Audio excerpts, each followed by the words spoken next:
Hey guys, Divyansh, welcome back to another episode of football daily. और पता है मेरी ना दिली इच्छा हो रही है कि यार कोई ना ऐसा नंबरिंग हो जाए, अपन को कोई अंदाजा सा हो जाए कि हमने कितने फुटबॉल डेली के एपिसोड अब आज तक रिकॉर्ड करे। 500, 600, I don't know. But episode में हमारी जो पहली अपडेट है भाई वो ऑफकोर्स बार्सिलोना से है। और भाई इसके रिगार्डिंग मैंने बार्सिलोना और नेग्रेरा जो पूरा रेफरी का स्कैंडल है उसके रिगार्डिंग मैंने कल एक एक्सक्लूसिव एपिसोड डाला है। डू मेक श्योर कि आप उस एपिसोड को जरूर चेकआउट करें। और आप वहां पर डाल सकते हैं कि यहाँ पर कि भाई मैंने कुछ चीज़ मिस आउट कर दिया और आपको एफर्ट कैसा लगा है। डेफिनेटली भाई देखो, तुम उसके नीचे लिखोगे कि मैं मैड्रिड फैन हूँ तो मैं डेफिनेटली बार्सिलोना के अगेंस्ट ही बोलूँगा, कोई फायदा नहीं होगा। मैं इग्नोर कर दूंगा कुछ। See that's not the case. मैं यहाँ पे कंटेंट किसी क्लब को पर्टिकुलरली हेट करने के लिए नहीं बनाता हूँ भाई। इट्स लाइक खुद के सेटिस्फेक्शन के लिए और तुमसे इंटरैक्ट करने के लिए। लेकिन आज के एपिसोड की अगर हम पहली अपडेट की बात करें तो भाई आती है यहाँ पर गावी को लेके। और एक बार फिर से भैया ला लीगा ने बार्सिलोना को झटका दे दिया है। और पर्टिकुलरली ये झटके लीगल तरीके से दिए जा रहे हैं भाई। यहाँ पर अब तुमको पता ही गावी को रजिस्टर कर दिया गया था फर्स्ट टीम के साथ, जहां पर उसको नंबर 6 की जर्सी मिली थी। लेकिन अब यहाँ पर बार्सिलोना का जो कमर्शियल कोर्ट है उसने यहाँ पर इस रूल को ओवरटर्न कर दिया है जो कि पहले बार्सिलोना के फेवर में दिया गया था। और यहाँ पर उन्होंने कहा कि क्योंकि बार्सिलोना ने जो डेडलाइन डे है उसके बाद अपील करी थी, उसके बाद फाइल को सबमिट किया था, तो यहाँ पर गावी को रजिस्टर नहीं किया जा सकता। अब इसके 2-3 इम्पैक्ट हैं। देखो, सबसे पहले तो ये नहीं है कि गावी खेल नहीं सकता क्योंकि उसके पास ला लीगा का वीजा कार्ड भी है और यूथ ए कार्ड भी है, तो वो यहाँ पर बार्सिलोना की जावी की टीम के साथ खेल सकता है और रियल मैड्रिड के साथ वो compete भी कर सकता है के अगेंस्ट। दूसरी चीज ये है कि भाई जो उसका पूरा 1 बिलियन का रिलीज क्लॉज जो नया कॉन्ट्रैक्ट था वो नलिफाई हो चुका है। तो लाइक गावी इवेंचुअली यहाँ पर इस समर ट्रांसफर विंडो में एज अ फ्री एजेंट जा सकता है, जो हमको पता है कि नहीं जा सकता, बट थियोरेटिकली ऑन पेपर वो जा सकता है एज अ फ्री एजेंट। कुछ कान खड़े हो जाएंगे और तुमको थोड़े रूमर्स और देखने को मिल सकते हैं। अब इसके रिगार्डिंग यहाँ पर बार्सिलोना सबसे पहले तो खुश नहीं है और उन्होंने कहा कि वो इसके रिगार्डिंग अपील करेंगे। लेकिन अभी तक तो यहाँ पर ये सेट होता है कि गावी वापस से अनरजिस्टर्ड हो चुका है। भाई तैबस तैबस तैबस तैबस तैबस। लेकिन इसी के साथ बात करते हैं दूसरी अपडेट की, और ये भी अगेन बार्सिलोना को लेके ही है।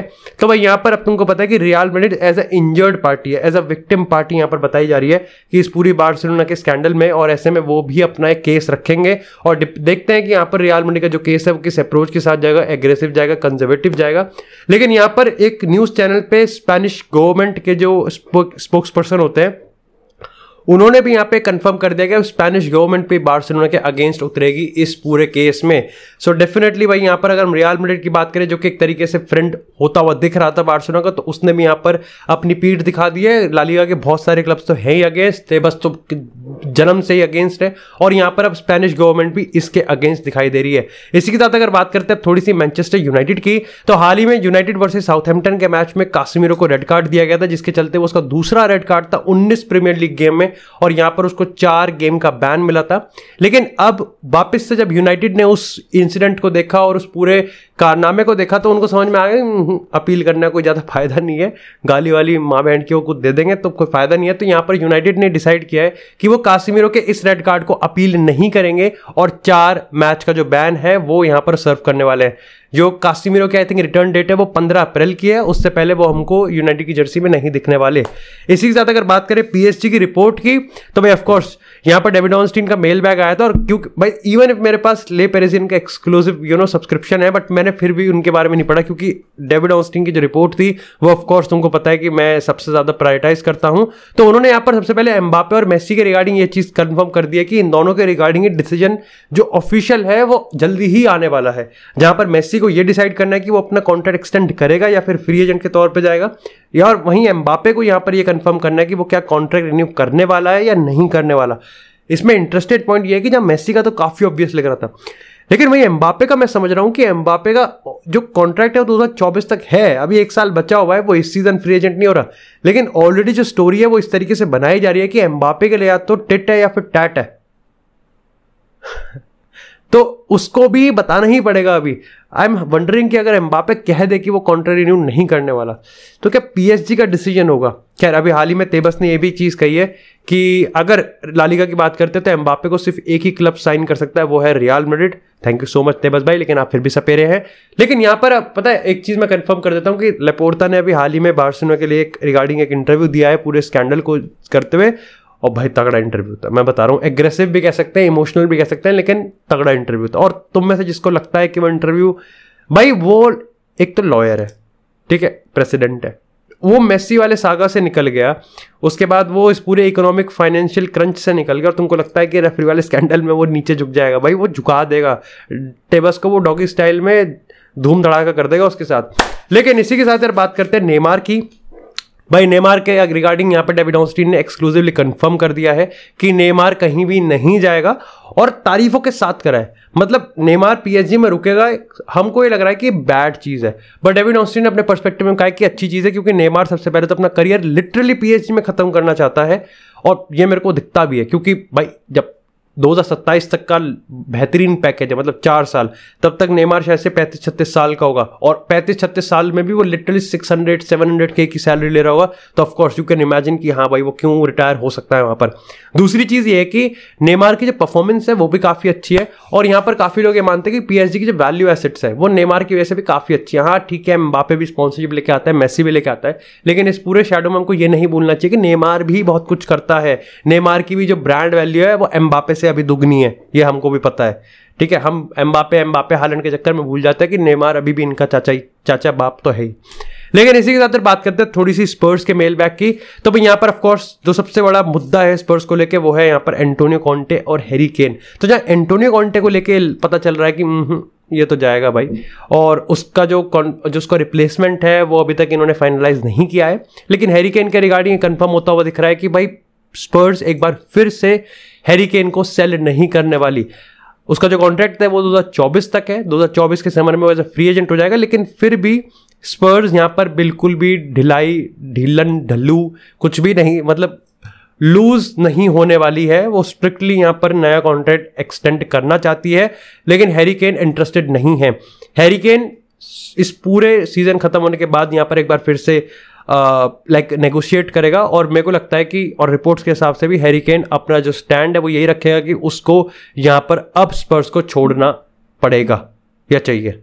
डू लेट मी नो कि आपको क्या लगता है कि हैरी केन को अपनी legacy as a Spurs legend बनानी चाहिए, या फिर he is already a legend, लेकिन अब अगर उसको ट्रॉफी जीतनी है और अपने करियर को निकालना है तो यहाँ पर उसको स्पर्स को छोड़ना ही पड़ेगा।